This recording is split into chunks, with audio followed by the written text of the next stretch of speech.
ঢাকাই সিনেমার চিত্রনায়িকা পরীমণি, যদিও ক্যারিয়ারের তুলনায় অন্যান্য কর্মকাণ্ডে বেশি আলোচনায় থাকেন তিনি। সম্প্রতি মেগাস্টার শাকিব খানের একটি ব্যবসায়িক আয়োজনে উপস্থিত ছিলেন এই নায়িকা। সেখানে শাকিবের প্রতিষ্ঠান নিয়ে নিজের বক্তব্য তুলে ধরেন পরীমণি। শনিবার ঢাকায় একটি হোটেলে স্কিন কেয়ার ব্র্যান্ড রিমার্কের আপনজনের লোগো উন্মোচন করেন শাকিব।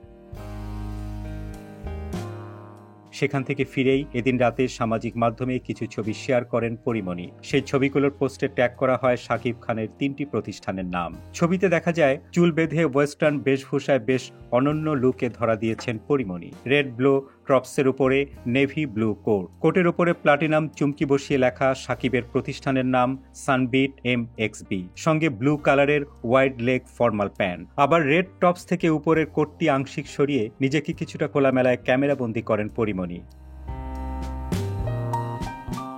সঙ্গে তার আবেদনময়ী চাহনি ভক্তদের মনে যেন ঝড় তুলে দেয়। ছবির ওই পোস্টের ক্যাপশনে পরী লেখেন বস লেডি। এতে তার ভক্ত অনুরাগীরা একে একে ভালোবাসা ও মুগ্ধতা ছড়িয়ে দিতে থাকে।